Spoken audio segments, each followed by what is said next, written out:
Bom dia, boa tarde, boa noite, bem-vindos ao Acervo Fantástico. Estamos encerrando hoje nossa grande temporada do mestre Stanley Kubrick, conversando sobre um dos filmes mais obscuros da carreira dele, mas não por isso um filme de menor qualidade, né? O filme de 1956, o terceiro filme dele, chamado O Grande Golpe, The Killing, com o Sterling Hayden, né, que a gente já conversou aqui no nosso programa, no Doutor Fantástico, né, ele fez aquele general enlouquecido, né, que causa toda a trama, né, ele é o protagonista desse outro filme aqui que é mais na linha do drama criminal, drama policial, filme noir. E antes da gente começar a conversar do filme mesmo, deixa eu apresentar meus dois co-hosts aqui comigo, na minha quadrilha aqui, que a gente está organizando um roubo no hipódromo. Grande Diego Nunes. E aí, Diegão? E aí, pessoal, beleza? Tudo bom? Muito empolgado para esse episódio, como sempre, né? Vamos ver o que a gente vai tirar desse filme, né? Um filme noir, de 1956. Tô empolgado para saber como é que a gente vai destrinchar esse filme de um Kubrick de 28 anos. E aqui meu outro capanga aqui, meu colega aqui na gangue no roubo,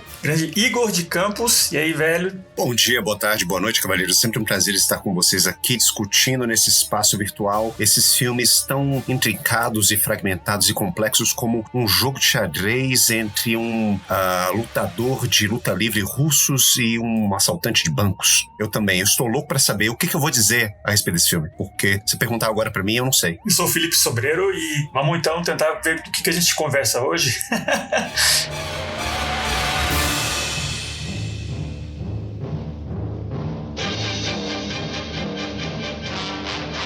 Então, só pra passar rápido pela trama, né? Você acompanha uma série de pequenos criminosos, assim, que tem um plano pra roubar um hipódromo, né? Que vai ter uma corrida e tem todo um esquema que você não vai entender exatamente qual é o tamanho do assalto, do roubo todo, só mais pro final do filme, né? Você vai lentamente vendo as peças se montando, né? Ele tem um parceiro policial, tem outro parceiro que trabalha no hipódromo, tem um segundo que trabalha no hipódromo dentro do caixa lá onde se fazem as apostas e tal. E cada um tem um papel pequeno, assim, pra cumprir, que se der tudo certo, eles vão roubar $250 mil, que, né, nos anos 50 era tipo milhões e milhões de dólares, né, proporcionalmente, né, em bom estilo Kubrick, né, a trama vai se desenrolando e vai dando errado lentamente. No final tem um esquema lá de a esposa de um dos parceiros envolve o namorado dela, que vai lá e mata a galera e esse cara morre também. Aí no final, por sorte, assim, o protagonista, o Sterling Hayden, ele acaba só ele com a grana, né, e aí no toque mais kubrickiano, eu acho, né? O final meio irônico, meio azedo, né? Quando ele tá já fugindo quase pro exterior com uma mala cheia de grana, um cachorrinho sai correndo no meio do aeroporto e faz o cara que tá carregando as malas virar o carrinho dele e a mala cai no chão e os dinheiro sai voando. E o filme acaba, né? Com esse final completamente infeliz pro coitado do Sterling Hayden. Foi um momento, na minha opinião, assim, mais... Você diz, o que isso aqui tem de Stanley Kubrick, né? Que é um filme tão de início de carreira, né? Não vou dizer imaturo, né? Mas é um filme que não é aquela coisa que você diz, você sente aquele controle absoluto que ele vai ter depois. É um filme de um diretor jovem que tá procurando a linguagem dele, que tá procurando como contar a história. Ele já era, desde bastante tempo antes, né? Desde os anos 40, o Kubrick já era fotógrafo, né? Ele era fotógrafo quase jornalístico numa onda assim, meio Weed, aquele fotógrafo famoso que em Nova York, né? Que captava cenas da noite, o submundo de Nova York, e o Kubrick era bem dessa linha, né? Fotografia urbana de cidade e tal. Então ele já tinha uma noção muito forte visual, mas ao mesmo tempo, né, não é aquela sabedoria toda de como contar a história, de fazer exatamente do jeito dele e tal, que ele viria a ficar famoso depois, né? Mas eu achei muito legal o filme que, além de tudo isso que a gente já mencionou aqui, ele é contado meio fora de ordem, né? Que naquela época era bem raro, né? Isso é um elemento experimental que, né, você vai ver o Tarantino 40 anos depois fazendo, né, o Cães de Aluguel. Basicamente, ele tá chupando do Kubrick, nessa coisa de um roubo que dá errado e você conta a história fora de ordem, né? O começo, o final, mas no meio a história vai, volta, se acompanha amanhã e depois você volta pro dia anterior. Eu achei bem interessante, meio quebra-cabeças, assim, né? Você já vê os primórdios do Kubrick, anos, né, como o Diego falou, 28 anos, sendo um diretor bem cerebral, né? Você pega em todos os filmes dele, até o último filme, né, o Olhos Bem Fechados, e partindo desse aqui, que na verdade, né, esse aqui é o terceiro filme dele, mas é meio que o primeiro filme, entre aspas, né, que os dois anteriores são bem mais de baixo orçamento, sem atores conhecidos, que aquele primeiro que ele fez, que é com boxeador, assim, é mais experimental ainda, um pouco. Já esse aqui é o filme que botou ele, né, na mira de Hollywood, botou ele na mira do Kirk Douglas, inclusive, né? Que quando viu esse filme, ele entrou em contato com o Kubrick, eles desenvolveram aquele próximo filme que a gente já mencionou também, o Paths of Glory, né? Aquela glória manchada de sangue, que aquele sim você pode dizer que é o primeiro filme kubrickiano propriamente dito mesmo, né? Que você já sente que ele tá desenvolvendo estilo e tudo, né? Só que esse aqui eu acho muito interessante que você já, na verdade,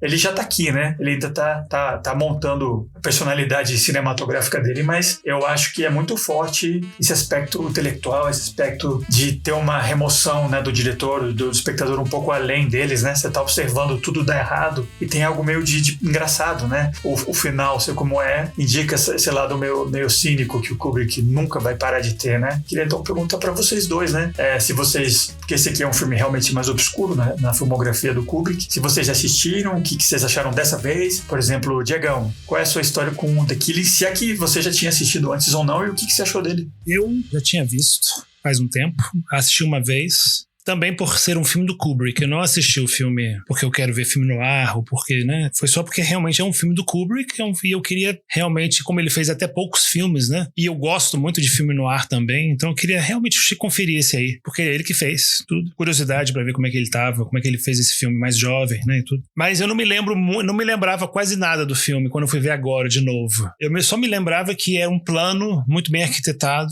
e que o roteiro ele tinha algumas indas e vindas, e no final dava tudo errado. Não me lembrava disso. E aí, assistindo esse filme agora, eu gostei bastante. Eu acho que uma coisa que o Kubrick fez, que é uma coisa assim, uau, muito surpreendente, e talvez porque ele era jovem, esse filme, ele queria, não sei, não entendi muito bem, mas eu acho que uma grande qualidade do filme é ele ser curto. O Kubrick nunca fez filmes curtos assim, é um filme que tem menos de 1h30, 1h25.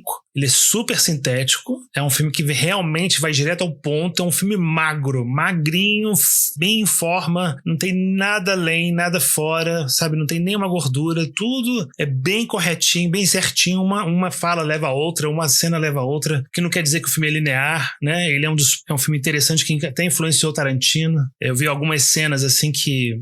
O Tarantino já falou que o The Killing tem muita influência sobre o Cães de Aluguel, mas eu também acho que em outros filmes do Tarantino ele também pegou um pouco de The Killing, depois a gente fala sobre isso. Mas o que eu achei mais legal de ter visto dessa vez, que já é um tema do filme, depois a gente pode falar, eu concordo com o Felipe, eu acho que Paths of Glory, né? Como é que chama em português? Glória Manchada de Sangue. Glória Manchada de Sangue é realmente o primeiro filme do Kubrick. Kubrick. Esse filme The Killing é ele em construção, talvez. Eu acho que é uma coisa que é dele e que é o tema principal do filme. Acho que o filme todo é um ato falho, é um Freudian slip, porque é um filme sobre caos e controle. É um filme sobre pessoas que tentam controlar o caos com o máximo de ordem possível, tentando estabelecer uma narrativa sobre o mundo, sobre a realidade, e controlar a realidade, controlar todos os acontecimentos, todas as ramificações, a causa e consequência, e falhando miseravelmente nisso. E eu acho que o Kubrick, toda a carreira dele, ele tentou controlar o caos. E o caos sempre aparece,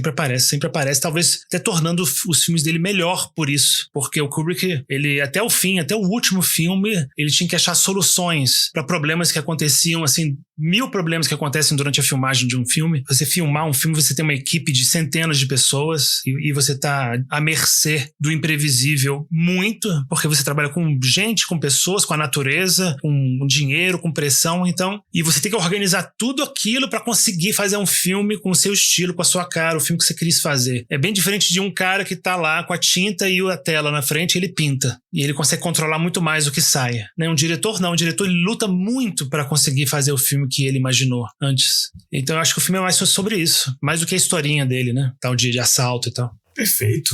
E você, Igão, qual é a sua história com esse filme? Sua impressão? Bom, assim como o Diego, eu assisti esse filme muitos anos atrás. Eu assisti esse filme, se não me engano, quando eu era moleque mesmo. E eu assisti, assim, é engraçado pensar isso, né? Eu assisti quase que acidentalmente esse filme. Porque quando eu era moleque eu tinha o hábito de colocar fitas VHS para gravar os filmes que passavam à noite, tarde da noite, e que eu não podia assistir porque eu tinha aula no dia seguinte. E muitas vezes eu colocava a fita para gravar 3 horas, 4 horas de filme. Ou seja, eu acabava gravando o filme que eu queria assistir, que devia começar umas 10 horas da noite, e acabava gravando também o Corujão, que era aquele filme que passava logo depois do filme principal, que começava às vezes 1h da manhã, 2h da manhã, né? Enfim. Então, eu assisti o The Killing a primeira vez porque ele passou no Corujão. sabe? Agora eu não lembro qual era o filme que eu queria gravar, né? O filme principal que eu tava querendo assistir. Não lembro desse filme, mas eu lembro que o filme seguinte era o The Killing e eu assisti o The Killing nessa época. Então eu devia ter uns 12, 13 anos quando assisti o The Killing. Obviamente eu não entendi nada, né? Quando fui reassistir o filme agora no podcast, eu lembrava ainda de cenas, né? Algumas cenas dele ficaram marcadas na minha cabeça, mas eu não conseguia juntar essas cenas à história geral do filme. Então, por exemplo, eu lembrava muito do começo, eu lembrava por algum motivo das cenas do George com a esposa dele, mesmo aos 12 anos, assim, eu achava o George meio que um bundão, porque ele ficava atrás daquela esposa que obviamente manipula ele e não gosta dele. Lembrava da cena daquele lutador de luta livre, daquele wrestler, criando aquela confusão no hipódromo e os seguranças rasgando a roupa dele, sabe? E isso ficou marcado na minha cabeça, assim, sabe? Tipo, ele muito, muito robusto, muito grandão, com o corpo todo peludo e careca. Uma coisa meio Shrek na vida real. E ele dando porrada em todo mundo, assim, uns 12 guardas de segurança pra segurar aquele homem. Isso ficou na minha cabeça. E o final também, que eu acho um final bem interessante, bem kubrickiano, né? Como vocês falaram, né? E é uma imagem, assim, bem possante, assim. Tanto é que ela ficou marcada em mim, né? Do dinheiro voando, as turbinas do avião girando, né? E todo o dinheiro, todo o fruto do heist, né? Voando pro alto. E aí, no final, o filme ele fecha, né? Com essa cena dos dois policiais, dos dois seguranças do aeroporto, né? Na verdade, não sei se são policiais. Acho que dois detetives do aeroporto, né? Eles saindo da porta, né, do aeroporto com as armas em mãos para ir prender o personagem do Johnny, que é o Sterling Hayden, e aí aparece, né, os créditos finais, né, The End, né, aí o filme acaba com essa imagem, com esse shot dos dois policiais indo em direção à câmera, que seria o ponto de vista do Johnny. Então, é um filme visualmente, desde já, né, o Stanley Kubrick fazendo filmes visualmente marcantes, né, ele tinha 28 anos, né, ele tinha esse background maravilhoso em fotografia, né, como vocês já falaram, e as imagens do filme ficam, né, agora reassistindo o filme deu pra ver, né, certos movimentos de câmera que eu achei muito interessantes, que eu acho que já anunciam como é que vão ser os movimentos de câmera mais sofisticados, mais elaborados que a gente vai ver nos outros filmes do Stanley Kubrick, né, no Laranja Mecânica, De Olhos Bem Fechados, Nascido pra Matar, enfim, né, então acho que já tem um germezinho do Stanley Kubrick lá, mas de forma geral, assim, ainda pra mim é um pouco difícil, né, de colocar esse filme dentro do quadro da filmografia do Stanley Kubrick. Eu acho que o que o Diego falou é muito interessante, né? Porque em muitos filmes do Kubrick, né, ele coloca essa questão, essa dicotomia entre o controle e o caos como sendo a tensão principal, sabe, naquela história ou naquela cena. E para quem sabe um pouco, né, sobre a forma de produção dos filmes do Kubrick, né, a gente sabe que ele lutava justamente para ter um controle quase que absoluto sobre tudo que estava acontecendo na cena. Claro que isso é muito relativo, né, assim, eu acho que em alguns filmes ele tinha mais controle, em outros não tanto, mas me faz pensar também que é um tema muito kubrickiano isso, a questão do acaso, da sorte, do inesperado, de alguma coisa que realmente foge ao seu controle, alguma espécie de Deus ex machina, ou alguma intervenção divina ou do acaso, sabe, que vem e que no final das contas acaba determinando a vida ou o destino de certos personagens. Eu acho que quando a gente falou sobre o Nascido para Matar, né, no nosso episódio anterior, eu acho que esse acaso aparece muito, por exemplo, na figura da jovem guerrilheira. Logo no final do filme, na última sequência do filme, que você tem aqueles soldados treinados, né, para a guerra, aqueles jovens americanos treinados para a guerra, passaram por um treinamento muito intenso, mas uma menina escondida em um prédio, um elemento totalmente fora daquilo que eles estavam preparados para combater soldados Vietcong em lutas de guerrilha. A preparação deles não foi para aquilo que eles vivem no final. E quando acontece finalmente a situação, eles são totalmente pegos de surpresa e eles são quase todos chacinados, né, para aquela menina. Então esse tipo de ironia muito kubrickiana, eu acho que aparece nesse filme também, no Killing, né, na figura do cachorrinho, né, que sai correndo na pista de aeroporto. E eu acho que em outros elementos desse filme também, né, você vê o acaso interferindo na vida e nos planos dos personagens também. Eu acho que isso é uma coisa que a gente pode conversar a respeito também. De forma geral, eu acho que é um filme muito bom. Não acho que é um filme muito profundo, porque o Stanley Kubrick ele tem essa fama que a gente viu nessa temporada, que é super justificada, né? Os filmes deles são muito filosóficos, são muito bem pensados, eles falam muito diretamente ao nosso subconsciente, eles são experiências sensoriais muito intensas. Esse filme, ele não tem muito isso. Sim, claro, como eu já falei, ele é um germe do Stanley Kubrick, ele vai ter algumas características aqui e ali disso, mas ele não é, assim, muito forte ainda. Eu falo que ele não é muito profundo no sentido que ele me parece ainda um filme noir típico, com um final ainda muito moralizante. Você vê claramente, né, as grandes aspirações, né, dos personagens indo pelo ralo.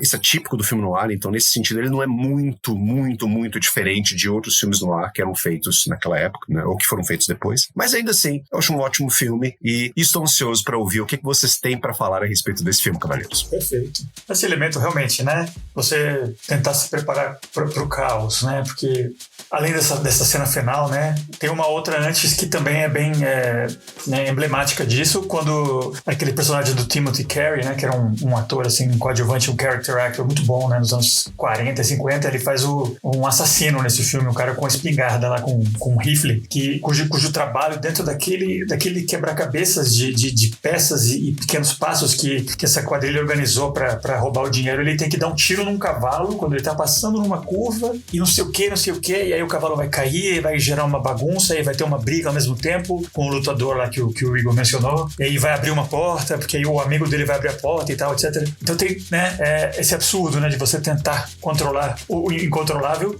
Nessa cena que o Timothy Carey, não lembro o nome do personagem, né, ele atira no cavalo, ele consegue cumprir a parte da tarefa dele, só que antes disso, né, teve todo um diálogo entre ele e um guarda, né, porque ele estaciona numa garagem lá perto do hipódromo, onde as pessoas vão lá para deixar o carro e tal, mas ele fica lá olhando, né, pessoas fazem isso, né, como é tão perto do hipódromo, você consegue ver a corrida sem pagar, então ele meio que estabelece uma pequena relação assim de, né, deixa eu entrar, não sei o que, com o guarda, aí o guarda começa a distrair ele traz uma ferradura, né, como ícone de boa sorte, né, que, não sei a palavra ícone, né, mas é um amuleto, né, que, para dar sorte pra você na corrida, né, que nem tem, né, a perna do coelho e o trevo de 4 folhas, tinha essa crença, né, da ferradura do cavalo te dá boa sorte, né, e aí ele tá com a ferradura lá, atira no cavalo, ele vai fugir e ele vai dar ré e, bem claramente, aquela ferradura que era o emblema da boa sorte dele, o carro esbarrou nela e furou o pneu,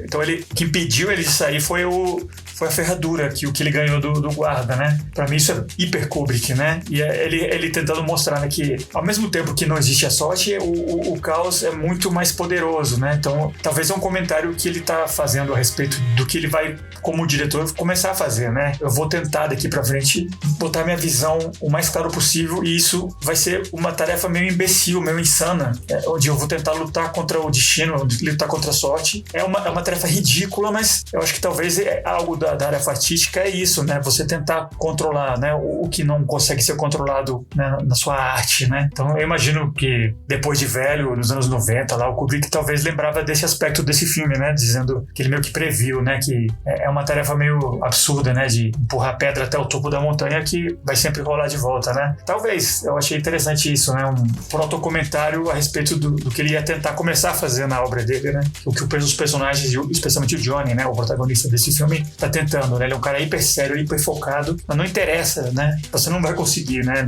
Não depende só de você. O caos é mais poderoso, né? O azar, né? Azar não no sentido de má sorte, né? O azar no sentido de você não consegue jogar uma moeda e saber sempre em que lado que ela vai cair, né? O azar vai sempre deixar tudo caótico, né? Sim, é interessante ver também, né? Agora que vocês estão falando sobre essa questão, sobre essa tensão entre o caos e a ordem, sobre o controle, né? Mais especificamente, né? E a ordem. O plano do personagem do Sterling Hayden, né? Do Johnny, ele passa um pouco por isso também, porque como é que eles vão assaltar nesse autódromo, né? Como é que eles vão ter acesso aos cofres dentro do autódromo? Primeiro eles têm que criar o caos. Então eu acho que o filme ele mostra a tentativa de pessoas, eu não sei, fazendo uma viagem aqui totalmente de ácido selvagem. Vixe, misturei viagem de ácido com psicanálise selvagem. Mas fazendo uma viagem aqui, né, sobre os temas do filme, né, extrapolando um pouquinho talvez, né, os limites da interpretação, pensando aqui que a gente pode ver, de certa forma, esses criminosos, ou pelo menos a figura do Johnny, como sendo uma espécie de stand-in, um alter ego, né, do próprio Kubrick no filme. O Johnny, ele é esse cara que ele quer criar o caos para poder ter acesso àquilo que de outra forma ele não teria. Ou seja, ele quer desmanchar a ordem vigente para poder executar o plano dele. Uma das balizas do plano dele está justamente nesse caos, mas é um caos controlado, é um caos criado por ele. Então, como é que esse caos vai aparecer? No plano, né, especificamente no filme, né? Bom, é o cavalo que vai cair, né? Alguém vai dar um tiro no cavalo, né? E isso vai gerar toda uma comoção entre os seguranças do autódromo, e também através da briga, que também parece ser um elemento totalmente acidental e aleatório e caótico, mas esses dois pontos, né, são calculados, né? Então, a queda do cavalo e a briga no bar é um caos controlado. E eu acho que isso é um pouco o que o Kubrick tenta fazer, né, nos filmes dele, porque a gente enfatiza muito essa questão da ordem. Porque assim, o Stanley Kubrick, ele tem essa fama de ser um diretor ditatorial, porque ele pedia para que os atores repetissem várias e várias vezes o mesmo mesmo take, até que saísse exatamente da forma como ele queria, mas ele também não dava muitas instruções, né, ao que parece, né, pros atores. Então, como ator, devia ser muito frustrante trabalhar com ele, né, em certo sentido, porque você não sabia exatamente o que você tinha que fazer diferente em relação à cena que você acabou de rodar, porque você não sabia o que ele queria, então ele rodava as mesmas cenas e filmava as mesmas cenas, às vezes 80 vezes, 100 vezes, né, alguma coisa assim, pra tortura de muita gente. Então ele tem essa reputação de ser alguém que parece que quer controlar minimamente isso, mas acabei de ter um insight aqui, assim, sabe? Talvez o que o Kubrick ele tivesse à procura não fosse a ordem e o controle total da cena, mas fosse aquele elemento que fugisse um pouco do roteiro, que fugisse um pouco do script, mas que ia aparecer naquela cena só depois que você rodou ela 100 vezes. Aquele cansaço nos olhos do ator, ou aquele, não sei, eu fico pensando aqui no Iluminado, assim, sabe? Tipo, é o desespero real que você vê na personagem da Shelley Duvall, na atriz Shelley Duvall, sabe? Que já estava exausta ao rodar a mesma cena várias vezes. Então, assim, esse elemento imprevisível, esse elemento que não estava nos ensaios, é isso que ele quer. É engraçado, é bem paradoxal isso, porque ao fazer isso não é o controle absoluto, não. Ele quer justamente criar uma situação em que o caos insurja de uma forma que ele, finalmente conseguiu o take que eu queria. Então, isso é interessante pensar. Isso é interessante pensar também, né, que o Johnny, né, o Sterling Hayden no filme, ele meio que anuncia, então, sabe, tipo, olha, é isso que eu vou fazer no meu cinema de agora em diante. Uhum. Inclusive porque o papel do Johnny é realmente, literalmente, diretor, né? Ele tem essa gangue dele, essa quadrilha dele, ele é o diretor deles, né? Então, né, você pode até dizer, não, esse filme aqui não é tão kubrickiano e tal, mas realmente é tipo meio que a tese, né? Você pode até dizer, né? Olha, ele, tá vendo esse imbecil aqui se fudendo? Ele sou eu que vou tentar fazer ele. Eu vou tentar pegar esse caos, gerar ele e captar ele aí. Aí tá a riqueza, né? Aí tá o prêmio nessa bagunça, mas eu que tenho que gerar ela da maneira mais toque, obsessiva, controladora possível, chegar numa bagunça que exatamente que vai abrir a porta lá que eu vou entrar e vai estar o dinheiro lá dentro, né? É meio isso, você pode dizer. Eu queria acrescentar uma interpretação ao que o Igor está falando e vocês estão falando, que é o elemento que causa mais caos num assalto, que realmente, como vocês estão falando, né, é uma analogia perfeita a fazer um filme. Tanto é que tem aquele diálogo do protagonista, né, do Johnny, com o lutador de luta livre russo, lá no clube de xadrez. E lá o lutador, ele realmente meio que entrega um pouco a tese do filme. E ele dizendo assim, olha, se você quiser passar despercebido, você tem que atingir a mediocridade, você tem que ser medíocre. Ninguém deve te reconhecer. Você tem que meio que conseguir chegar nisso. E aí ele fala que o artista e o gangster são muito parecidos. Então eu acho que tá aí um pouco realmente a comprovação de que o Johnny é meio alter ego do Stanley Kubrick, né? O arquiteto de toda aquela ação, né? De toda aquela narrativa que você até cria, como o Igor falou bem, o caos, para que a ordem dê certo. Você precisa do caos para a ordem dar certo. Mas o que sim, eu acho que o filme mostra, que o Kubrick mostrou nesse filme, é que muitas vezes o caos ele tá no humano, né? O elemento mais humano que ele não contava, que o Johnny não contava, que é o marido fraco, que conta tudo pra esposa, e aí aparece o amante da esposa lá com armados, né, pra assaltar o dinheiro, pra tirar o dinheiro deles. Ele não conta com isso. Ele não conta que uma passageira, né, vai trazer um cachorrinho, e o cachorrinho vai causar todo aquele furdunço lá, aquela loucura lá das malas abrindo, né, e o vento jogando dinheiro pro ar. E eu acho que o Kubrick, ele... Posso estar falando besteira aqui, mas eu acho que essas repetições, esses takes que o Igor mencionou, ad infinitum, é meio que tentar controlar o caos humano. Eu quero que as atuações sejam exatamente como eu estou imaginando. Eu quero controlar isso também. Só que, como é que eu posso controlar seres humanos? Eu vou repetir, até que eles estejam exaustos e façam exatamente o que eu estou pedindo. Não tem outro jeito. Não tem como a gente sair disso. A gente tem que fazer isso, então pronto, acabou. Tem que ser realmente, o Kubrick sempre foi assim, tem que ser do meu jeito. Eu tenho uma visão, eu tenho que aceitar isso. Se houver algum improviso interessante que acrescente ainda mais, ele não era fechado, ele não era burro. O Kubrick era super inteligente, ele não era tapado e bitolado. Ele aceitava coisas que vinham de fora, que vinham do caos. A gente já falou do brilhantismo do Malcolm McDowell no Laranja Mecânica, que trouxe a ideia do Singing in the Rain. naquela cena da invasão da casa. Ele não é um imbecil, mas eu acho que ele, com relação às atuações do filme, eu critico ele, porque ele realmente tenta controlar o humano. Ele tenta muito. E acaba saindo daquele jeito que a gente vê as atuações nos filmes do Kubrick, às vezes. Assim, uma atuação meio fria, ou então uma atuação louca, boa, mas assim, meio caricato, sabe? Eu acho que ele é um conflito que a gente passa a vida toda tentando superar. Esse conflito do planejamento e de como você lidar com a coisa que é planejada e é posta em ação, e tudo que dá certo e tudo que dá errado com relação ao que você planejou antes, né? A gente passa muito isso na vida. Como lidar com as consequências do que você planejou perfeitamente antes, né? Porque tem pessoas, por exemplo, que planejam, por exemplo, viagem. Vou planejar uma viagem. E aí planeja todos os destinos certinhos, restaurantes, fazem reservas, reserva hotel e vê reviews e vê os melhores hotéis, os mais elogiados, os restaurantes mais elogiados e com os chefes mais feras, que estão mais badalados, e planeja a viagem direitinho. E aí tem gente que é o contrário, que reserva uma semana antes, assim. Às vezes nem reserva direito e vai e passeia na cidade, anda e só vai em restaurantes que você vê a cara assim na hora, aleatoriamente, vou entrar nesse aqui. E aí você põe essas duas pessoas que viajaram, a que planejou tudo, a perfeição, e a que não planejou nada. E aí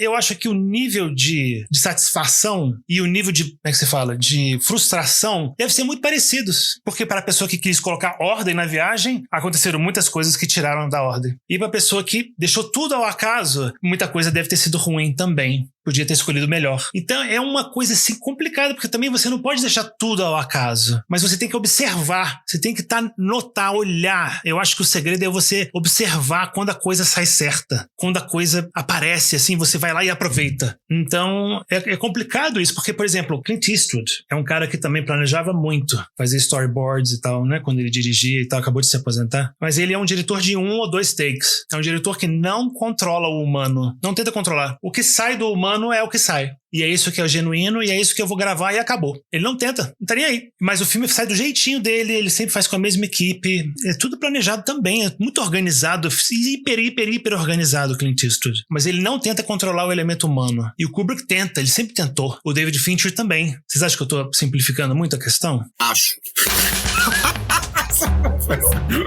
Ótimo. Momento brigar. Não, mas eu tô brincando aqui, tô exagerando, claro, assim, sabe? Eu não discordo de tudo isso que o Diego tá falando, não. Eu acho que ele trouxe uns pontos muito interessantes, né? Antes, assim, uma anedota pessoal. Eu tenho que dizer que eu sou esse viajante caótico, né? Mas receio dizer, talvez, assim, pra decepção das pessoas que estão escutando, que sim, eu me diverto pra caralho. Viu? Isso é meio contrassensual, mas assim, eu acho que as viagens mais interessantes que eu fiz na minha vida foi aquelas em que eu planejei menos. Mas assim, claro, eu reconheço, houve um certo nível de planejamento. Nunca foi totalmente caótico assim, do tipo, vamos lá e vamos ver no que vai dar. Não, pelo menos tinha uma reserva de hotel. Isso é o mínimo.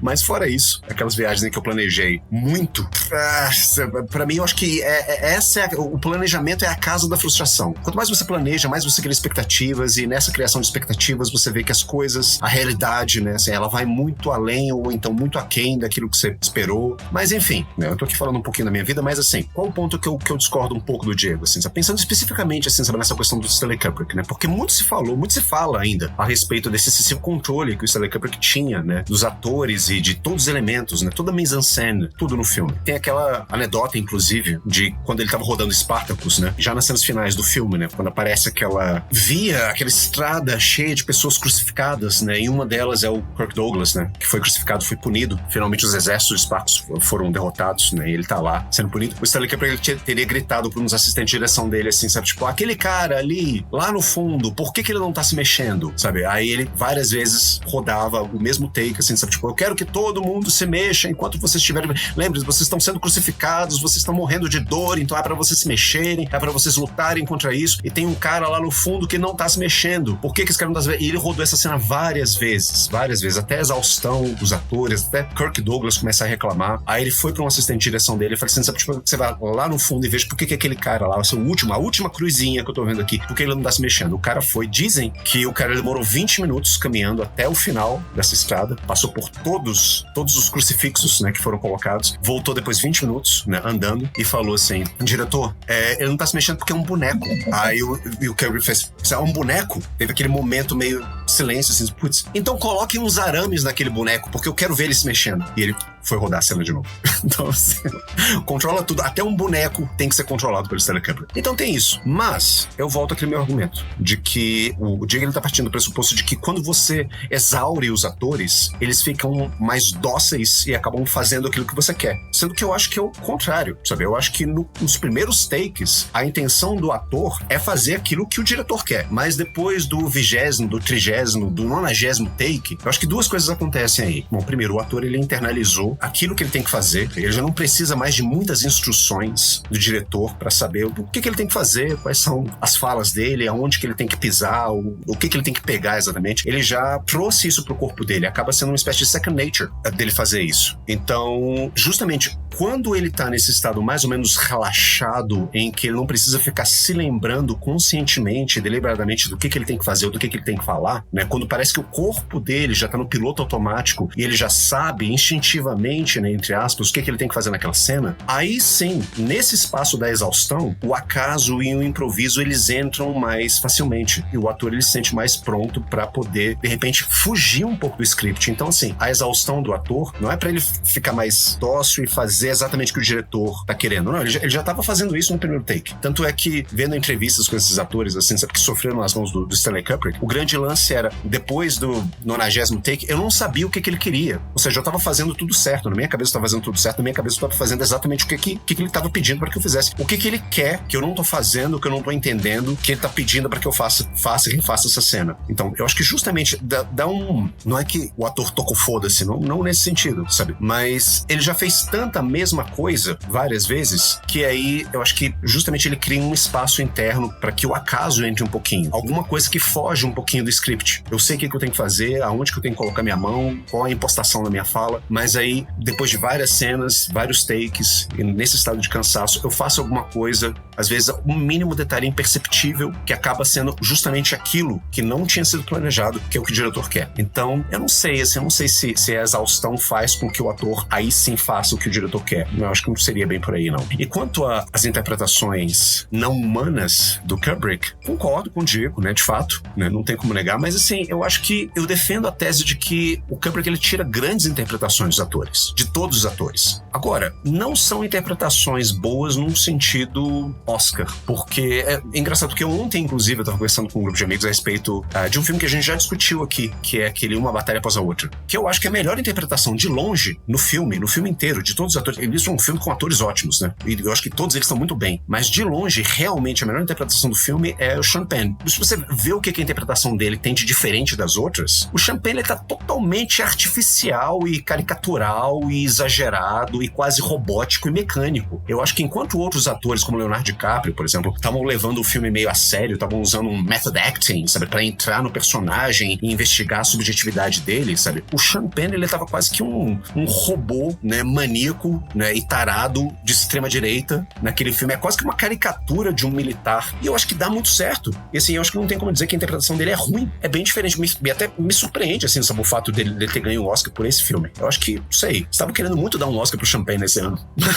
Mas não que a interpretação dele seja ruim, é simplesmente um pouco diferente daquilo que a gente normalmente imagina como sendo uma grande interpretação. E eu acho que você vê mais desse tipo de interpretação nos filmes do Stanley Kubrick, né? Sim, existe um certo distanciamento, certo? Um certo detachment por parte dos atores. Alguns agem de forma meio estereotipada e mecânica e tudo mais, mas eu acho que esse é o efeito estético que ele tá procurando. Eu acho que não é, assim, uma falta. Eles agem dessa forma porque houve uma desumanização do ator. Não, eu acho que isso é justamente o efeito que ele tá querendo causar na plateia, sabe? Você tá vendo aqui, não é um fotograma realista, documental de uma realidade, sabe, retratada da forma mais verossimilhante. Não, você tá vendo aqui um exagero, uma caricatura, uma hipérbole de uma realidade. Não tem como dizer que, por exemplo, um filme como Laranja Mecânica, O Doutor Fantástico, ou mesmo O Nascido para Matar, sejam filmes que realisticamente tentam retratar um grupo de pessoas em circunstâncias reais. Não, eu acho que o grande lance desses filmes, especialmente no Nascido para Matar, que a gente discutiu, é que o Nascido para Matar, ele é quase que uma caricatura de um filme de guerra. E é justamente isso que torna ele tão bom assim. Porque ele é um exagero. O sangue explodindo, muito vermelho e tudo em câmera lenta, sabe? Ele é anti o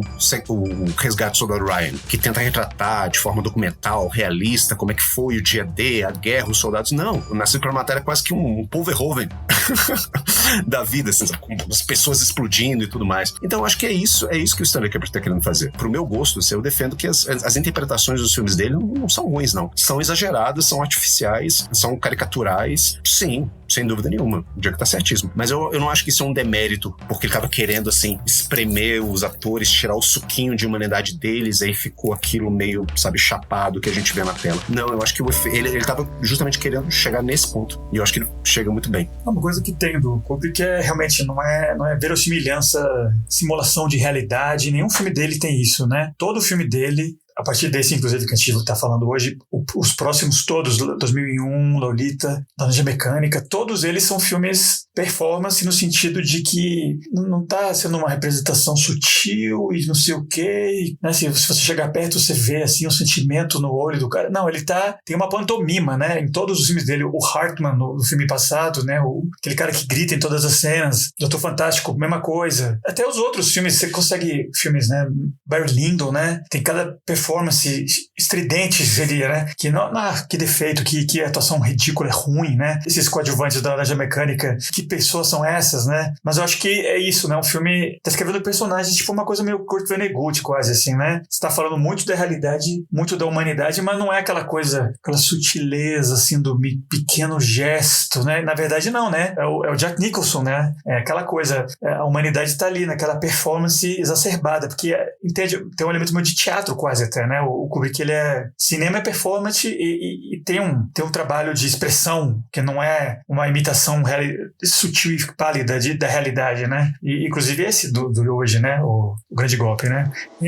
Então refazer meu ponto de vista, mais ou menos, né? Sobre o que o Igor falou. Gostei do ponto de vista dele. Ainda discordo um pouquinho. Eu não quero também alongar a discussão, mas assim, eu acho que é um ponto diferente que eu quero dizer aqui. Eu acho que isso tá claro, né, na filmografia, ainda mais agora que a gente já viu vários filmes dele recentemente para falar aqui no podcast, né? Tá super claro que a atuação é só uma parte fundamental de um todo. Então, pro Kubrick, eu acho que ele realmente vê o filme de uma maneira holística, né, integral. O cenário é tão importante quanto a atuação, a fotografia, né, tudo é importante. Então, tudo tem que estar bem organizado e realizado da forma como ele imaginou, realmente a visão dele. Ele realmente é um autor, um diretor-autor, né, como se dizia antigamente. Mas isso não quer dizer que ele exija, né, o Igor tem razão, ele não está exprimindo a humanidade, não está sugando a humanidade, os atores, fazendo eles repetirem. Mas eu acho que, como ele realmente tem que lidar com o ser humano e o ser humano está ali fazendo uma performance, e essa performance é parte do filme, é parte do todo, essa parte do todo ela não pode estar muito desintegrada, ela não pode ser muito diferente do resto na cabeça dele. E se você pensar bem, os primeiros 3 takes ou 4 takes de um ator é o ator performando da maneira que o ator viu o personagem. É tipo, essa aqui é a minha visão sobre esse personagem e eu vou fazer aqui pra você. E tem muitos atores que já têm tanta experiência e tanta cancha e eles têm tanto prestígio que é isso que eles entregam. O que você vai ter de melhor de mim são esses primeiros 3 takes, 4 takes. E é isso, depois não tem mais nada, é só lixo. Porque essa é meio que a visão desses atores que tem sobre o personagem e você tem que confiar em mim. Se você me chamou pra fazer o seu filme, eu vou fazer a melhor versão desse personagem que eu vejo. Pro Kubrick isso era inaceitável.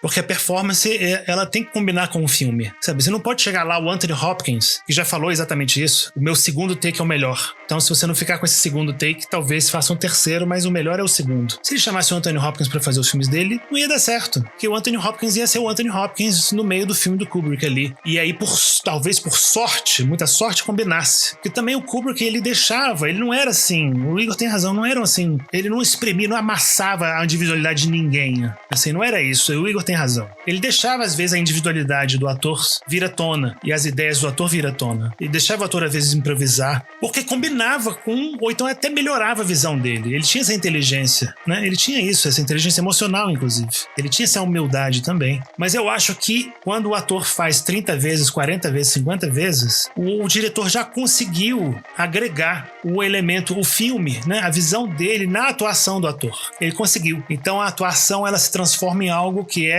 vem do ator como artista, mas também tem um monte de coisa do diretor. Se soma. Eu acho que é isso. Então, pessoal, esses foram os papos sobre o Grande Golpe.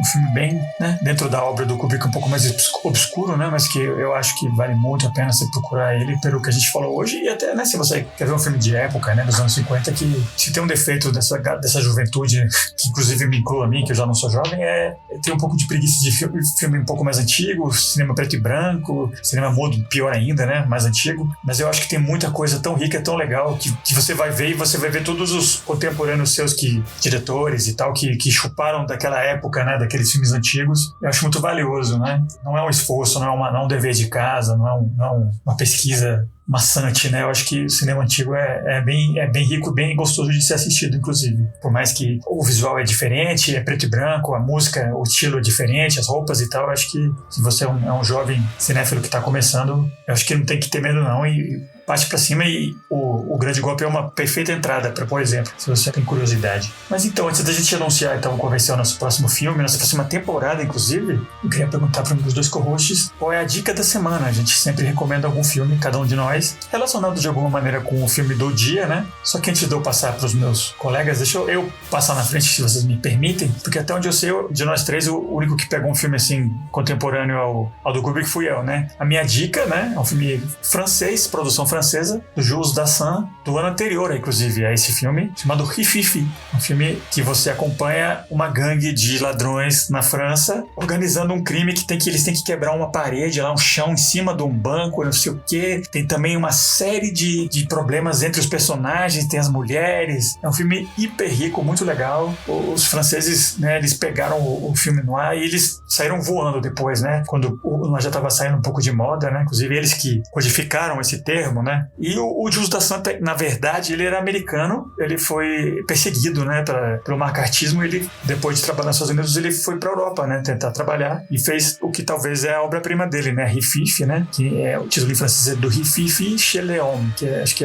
não sei, francês, né, mas é de Rififi e seus homens, eu acredito, não sei, posso estar falando completamente errado. O filme, o nome internacional dele aqui no Brasil, nos Estados Unidos, é Rififi só, R-I-F-I-F-I, Jules Dassin, filmaço, assim. Se você curtiu esse aqui que a gente viu hoje, esse aí nem se diga, né, obra-prima também. Du Rififi chez les hommes é a confusão no meio dos homens. Ah, Rififi é confusão, tipo um bafafá. É isso. Então, deixa eu ver. A palavra rififi quer dizer uma luta, um embrólio, uma... Tipo um bafafá mesmo. Tipo um bafafá, quando várias pessoas começam a brigar. É o que acontece no filme, no The Killing, né? Que a gente acabou de falar, né? Aquela cena lá do cara brigando no bar, né? E vem os policiais. Aquilo é um rififi. Pronto. Todo mundo aprendeu alguma coisa nova hoje, inclusive você, espectador, e você, ouvinte, inclusive. Essa é a minha dica. Filmão muito legal.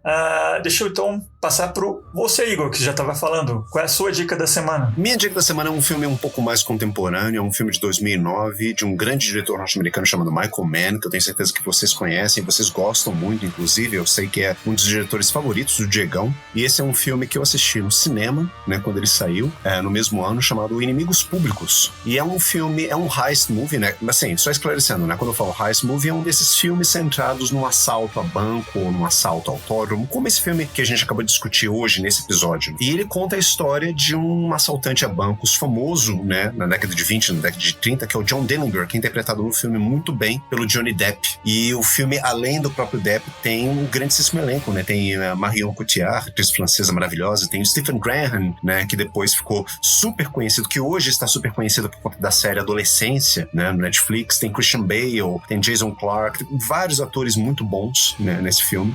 Recomendo, né, se você gosta de filmes de heist, né, esses filmes de assalto a bancos, se você gosta de filmes inspirados em personagens históricos, né, John Dillinger, e se você gosta do cinema do Michael Mann, como eu gosto e nós gostamos todos aqui, recomendo esse filmão, que é Inimigos Públicos, de 2009. Perfeito. Esse eu vi no cinema, inclusive. E você, Diegão, qual é a sua dica da semana? Minha dica é inspirada no fato de o filme que a gente falou hoje, né, The Killing, que a gente nem falou muito sobre esse aspecto, né? Esse The Killing, ele entra na categoria noir. Ele tem diálogos fantásticos, tem diálogos super rápidos, né, típicos da época dos anos 40 e 50. E tem uma inteligência, uma astúcia, né, uma malícia nos diálogos escritos no filme. Tem mulheres fatais, mulheres que acabam com a vida dos homens no filme, né? Mulheres que realmente são aquele símbolo do caos, né? Que se rompe pra estragar toda a ordem no filme. Então tem um filme de 2001, que pode ser considerado um filme neo-noir, do David Mamet, que também foi um grande escritor de teatro, dramaturgo, né? Ele também escrevia diálogos maravilhosamente bem, né? Ele mesmo era contratado para melhorar os diálogos de outros filmes. E esse filme, O Assalto, se chama O Assalto, de 2001, da Heist, né? Com um elenco também espetacular. Gene Hackman, Delroy Lindo, que fez The Sinners, né? Agora, Danny DeVito, Sam Rockwell, né? Um elenco maravilhoso, perfeito para esse tipo de filme. Com diálogos também super rápidos, super bem escritos, bem witty, né? Bem inteligentes, né? Bem maliciosos, sabe? Gostei muito desse filme, super diversão também, pra vocês terem uma ideia, né? Acho que pode ser uma sessão dupla interessante, The Killing e Heist, né? Pra vocês verem como o noir evoluiu pra neo-noir no primeiro ano, né? Do século XXI. Muito bom, perfeitas as dicas, no original e neo-noir. E falando tanto, né, esse gênero neo-noir, filme noir, a gente inclusive fez uma postagem tempo atrás no Instagram que foi bastante popular, assim, né, que a gente, quando apresentava um assunto cinéfilo, assim, no programa, a gente volta e meia posta uns slides explicativos, né, e o que a gente fez pros filmes noir foi bem recebido, assim, muitos comentários e curtidas e tal. E, pô, aproveitando, né, o ensejo e a sequência aqui que a gente tava falando do Grande Golpe, do Kubrick, a gente, bora pular de cabeça e continuar com uma imersão no noir. E a gente falou, bora fazer uma mega temporada, então, que vai ocupar, assim, uma grande parte do segundo semestre de 2026, falando desde noir original dos anos 40 até neo-noir de hoje em dia, 2020 e tantos, né? E a gente vai dar uma variada um pouco, né? Porque exatamente como é um gênero tão abrangente, tão vago, né? Tem filmes que são quase caricaturas do que é um noir, tem outros que são noir apesar de não respeitar, então tem muita variedade, né? A gente, para acompanhar na evolução dos episódios que vão vir a seguir, a gente resolveu ir meio que cronológico mesmo, né? Então a gente vai partir dos anos 40, conversando sobre um grande filme muito lindo, muito bonito, um dos favoritos do Del Toro, Cat People, Sangue de Pantera, de 1942, eu acredito, aquele diretor Jacques Tourneur, outro francês, né, que trabalhava em Hollywood, com aquela atriz Simone Simon, francesa, muito linda. É um filme muito legal, ele foi refeito décadas depois, nos anos 80, atualizado, assim. A gente vai falar do original, Sangue de Pantera, Cat People, um filme muito legal, um filme que não é puramente policial, é meio terror, é meio sobrenatural, tem uns elementos bem massas, um filme lindo visualmente, um filme, assim, seminal, obrigatório, fundamental, assim, e a gente acha que vocês vão se divertir bastante, porque a gente vai dar mais ou menos um pulo por década, assim, ao longo da temporada, a gente vai chegar até hoje em dia. Então, se você, como eu mencionei antes, tem um pouco de preguiça de filme mais antigo e tal, acho que vai valer totalmente a viagem, e a gente vai chegar em filmes que você provavelmente já assistiu, dos anos 70, 80, 90, 2000, 2010, até hoje. Então, a gente tá muito empolgado, eu pelo menos, né, que adoro esse gênero, esse subgênero, né, noir, neo-noir. Tô bem feliz e tô na pilha da gente começar a conversar sobre filme noir. Então, galera, bora dar tchau pros nossos ouvintes. Grande Diego Nunes. Um abração pra vocês, espero que tenham gostado desse nosso episódio de hoje. A gente também tem muita expectativa com relação ao que vocês vão, como é que vocês vão reagir, né, com relação à nossa temporada de filmes noir, né, e neo-noir. A gente tem muita expectativa de que vocês adorem, que vocês gostem de ouvir também. Esse primeiro filme que a gente vai falar, Cat People, ele é um filme amado por todos os cinéfilos, fãs de cinema. Scorsese, ele é louco por esse filme, ele sempre coloca nas listas de filmes favoritos dele. É um filme sutil, é um filme inteligente, é um filme que funciona, dá pra ver que ele teve um baixo orçamento e funciona mesmo assim, né? E talvez seja muito bom obra-prima exatamente por ter sido de baixo orçamento. Não percam. Um abraço a todos. Perfeito. Igão, bora dar tchau? Senhores, é sempre um prazer estar com vocês falando sobre esses filmes. Muito obrigado pela conversa que a gente teve. Eu amei, né, tudo isso que a gente falou sobre o The Killing do Stanley Kubrick. Eu confesso que no começo desse episódio eu não sabia muito bem o que pensar desse filme, mas aí, graças aos senhores, a interpretação de vocês trouxe muito mais gosto, né, porque eu já tinha por esse filme. Então, muito obrigado. Espero que quem esteja nos escutando também tenha gostado da nossa conversa, e também junte-se aos nossos seguidores no Apoia-se. Se vocês gostam desse podcast, vocês querem que a gente continue fazendo isso cada vez mais, mais e cada vez melhor, por favor, considere ser um dos nossos apoiadores, né? É só entrar lá no site, né, e você ver qual é a forma de pagamento mais apropriada para você, que condiga mais para você. E, por favor, também mande as suas dúvidas, as suas críticas, as suas sugestões. A gente sempre tem um prazer muito grande de ler aquilo que vocês mandam pra gente. E é isso, gente. Ansiosíssimo, né, da forma mais positiva possível para nossa próxima temporada de Noir e Neo-Noir. Então é isso, gente. Grande beijo pra vocês e ótimos filmes. É isso aí, pessoal. Esperamos vocês daqui a 2 semanas. Falou!